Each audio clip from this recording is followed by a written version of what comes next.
జై శ్రీమన్నారాయణ. అందరికీ నమస్కారం. ఈరోజు విష్ణు సహస్రనామంలోని 102వ శ్లోకం యొక్క పూర్తి వివరణ తెలుసుకుందాము. ఆధార నిలయోధాత పుష్పహాస ప్రజాగరః ఊర్ధ్వగః సత్పథాచారః ప్రాణదః ప్రణవః ప్రణపణః. ఆధార నిలయః. ఆధార అంటే ఆధారం, నిలయ అంటే నిలయమైనటువంటి వాడు, ఆధారమైనటువంటి నిలయం. మరి సకల జగత్తుకు కూడా మరి ఏంటండి? నాదము, వేదము, ధర్మము, సత్యము, తమో రజోది గుణములన్నమాట. ఈ మొదలగునటువంటి గుణములకు సకల శక్తులకు ఆధారమైనటువంటి వాడు, నిలయమైనటువంటి వాడు ఎవరండి? శ్రీమన్నారాయణుడు. కాబట్టి స్వామిని ఇక్కడ మనం ఆధార నిలయ అనే నామముతో స్తుతించుకుంటున్నాము.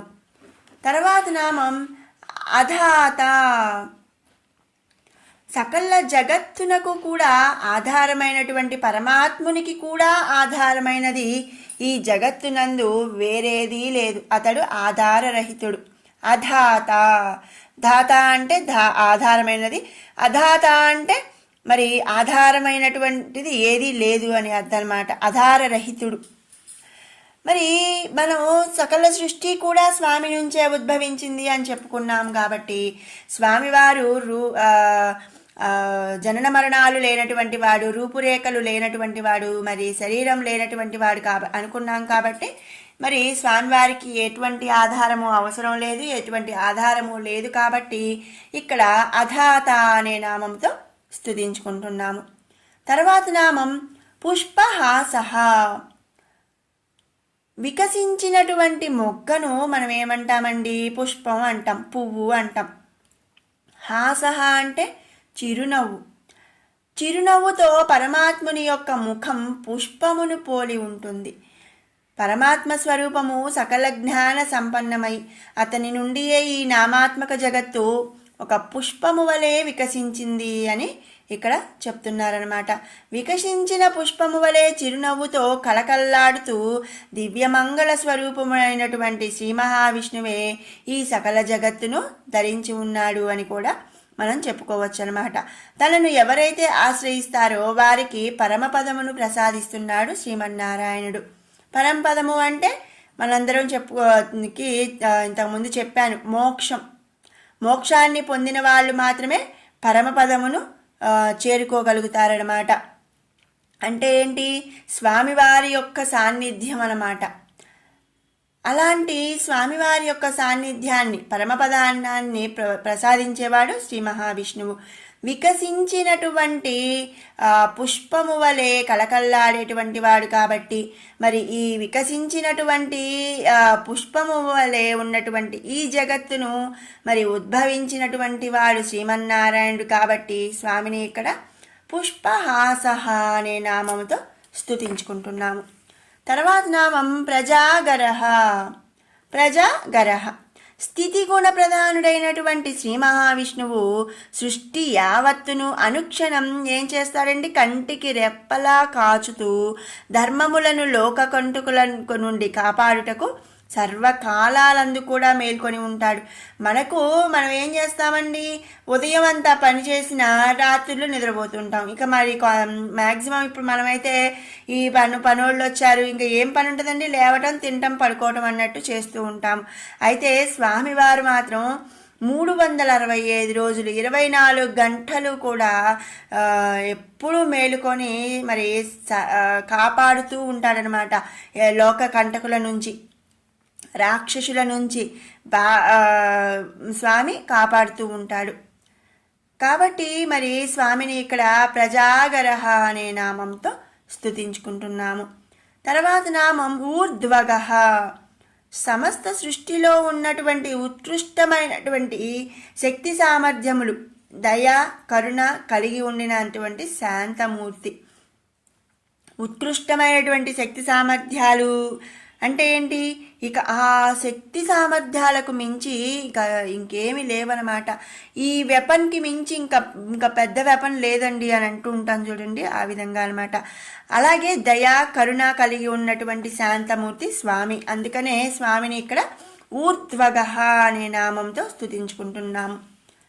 తర్వాత నామం సత్పాథాచారః. లోకరక్షకుడైనటువంటి శ్రీ మహావిష్ణువు సమస్త లోకాన్ని వేదములందు గురు శిష్యుల పరంపర చేత చెప్పబడినటువంటి ధర్మము చేత నడిపిస్తూ ఉంటాడు. మరి అందరి దగ్గరికి స్వామి వచ్చి ధర్మాన్ని బోధించలేడు కాబట్టి మరి తను ఒకళ్ళకి చెప్తే వాళ్ళు మరి ఇంకా శిష్యుల్ని క్రియేట్ చేయటం, ఆ శిష్యులు ఇంకా మరి వాళ్ళు గురుస్థానానికి చేరుకొని మళ్ళీ వాళ్ళు ఇంకొంతమంది శిష్యుల్ని తయారు చేయటం, ఇలా గురు పరంపర అంటారనమాట దీన్ని. మరి మనము చిన్నప్పుడు చదువుకున్నాము ఒకసారి దగ్గర, మరి మనం పెద్దయ్యాక కొంతమంది లెక్చరర్స్ అవుతాం కదండి, అట్లా టీచర్స్ అవుతాము. మరి మళ్ళీ ఏం చేస్తామండి, మళ్ళీ ఇంకొంతమంది శిష్యుల్ని క్రియేట్ చేయటం, ఇట్లా అనమాట. దీన్ని గురు పరంపర అంటారు. ఇలా మరి గురు పరంపర ద్వారా ఏం చేస్తాడు, ధర్మాన్ని నడిపిస్తున్నాడనమాట. అటువంటి ధర్మాచారాలను పాటించక మాయామోహితులై ప్రవర్తించే దుష్టులను నశింపచేస్తాడు, అలాగే ధర్మాన్ని రక్షిస్తాడు. ఎవరైతే శ్రీ మహావిష్ణువును శరణు కోరుతారో అటువంటి వారు శాశ్వతమైనటువంటి ఆనందాన్ని పొందుతారనమాట. మరి డబ్బు అనేది ఇవాళ ఉండొచ్చు, రేపు వెళ్ళిపోవచ్చు. అందం అలాగే మరి వయస్సు ఇవన్నీ కూడా ఒకరోజు ఉంటే మరి ఇంకో రోజు పోతాయండి. ఇవి ఏవి కూడా శాశ్వతం కాదు. మనకు కేవలం మరి శాశ్వతమైనటువంటి ఆనందం ఏంటండి, స్వామివారిని శరణు కోరినటువంటి వారికి మాత్రమే శాశ్వతమైనటువంటి ఆనందం పొందుతారు. అలాంటి మరి ఆనందాన్ని ప్రసాదించేటువంటి వాడు కాబట్టి స్వామిని సత్పాథాచారః అనే నామంతో ఇక్కడ చెప్పుకుంటున్నాము. తర్వాత నామం ప్రాణదః. సకల జీవులకు ఆత్మజ్ఞానము చేత మోక్షమును ప్రసాదించినటువంటి శ్రీమన్నారాయణుడే జీవులకు ప్రాణాన్ని ప్రసాదిస్తున్నాడు. మరి ఈ సకల సృష్టి కూడా, సకల జగత్తు కూడా మరి స్వామి నుంచే ఉద్భవించింది. అందరిలో కూడా స్వామి అంతర్యామిగా ఉన్నాడు కాబట్టి మరి ప్రాణాన్ని ప్రసాదించేది ఏంటండి, ఆత్మ. ఎప్పుడైతే మనం చనిపోతామో మన శరీరం ఇక్కడే ఉండిపోతుంది కానీ కుళ్ళిపోతుంది, మన ఆత్మ అనేది సజీవంగా ఉంటుంది. ఆత్మ లేనిదే మరి ప్రాణం అనేది లేదనమాట. అది శరీరం అంటాం, దేహం అంటాం. ఎప్పుడైతే మరి మనకు ఆత్మ అనేది మన శరీరంలో ఉంటుందో అప్పుడే ప్రాణము అంటాం, జీవి అంటాం అనమాట. కాబట్టి మరి ఆ ప్రాణాన్ని ప్రసాదించేటువంటి వాడు కాబట్టి స్వామిని ప్రాణదః అనే నామంతో స్తుతించుకుంటున్నాము. తర్వాత నామం ప్రణవః. ప్రణవః అంటే మరి సృష్టి ఆది అందు నాదము నుండి ప్రణవము నుండి వాసాత్మక జగత్తు, దాని నుండి నామాత్మక జగత్తు పుట్టాయన్నమాట. సృష్టి మరి మొదటి నుంచి కూడా నాదం అనేది ఉంది. నాదం నుంచి ఏం పుట్టిందండి, ప్రణవం అంటే ఏంటి, ఓంకారం. మనం ఓంకారాన్ని చూస్తే ఒక ఊలాగా ఉండి మరి ఓకారం ఉంటుంది కదండి, దాన్ని ప్రణవం అంటారనమాట, ఓంకారాన్ని. ఈ ఓంకారం అనేది అప్పుడే ఆకారం కోసం ఓంకారం అనేది ఏర్పడుతుంది. ఆ ఓంకారం నుంచి ఏమొచ్చిందండి, వాసాత్మక జగత్తు. ఎప్పుడే ఇక్కడ మన ఉండేటువంటి సకల జగత్తు మరి మనం ఏదైతే భూమి ఇవన్నీ చెప్పుకున్నాం కదండి, ఇవంతా కూడా వాసాత్మక జగత్తు. దాని నుండి నామాత్మక జగత్తు పుట్టుకొచ్చింది. ఈ నామాత్మక జగత్తు అంటే మరి మనుషులు, జంతువులు, దేవతలు, పురుగులు, కీటకాలు, ఇట్లా డిఫరెంట్ ఇవన్నీ కూడా పుట్టుకొచ్చాయన్నమాట. ప్రణవ స్వరూపుడు ఆ శ్రీమన్నారాయణుడే సర్వశక్తివంతమైనటువంటి ఓంకార ధ్యానము చేత సకల శుభములు కలుగుతాయి. మరి రీసెంట్గా మన సైంటిస్టులు కూడా కనిపెట్టారండి, ఏంటంటే ఓంకారం మరి ఈ సకల జగత్తు ఆవరించినటువంటి శబ్దం ఓంకారం అని చెప్పి రీసెంట్లీ మన సైంటిస్టులు కూడా కనుక్కున్నారనమాట. ఓంకార శబ్దానికి మించినటువంటి అత్యంతమైన బలమైనది కానీ మరి శక్తివంతమైనది ఏదీ లేదు అని చెప్పి, ఈ సకల జగత్తు కూడా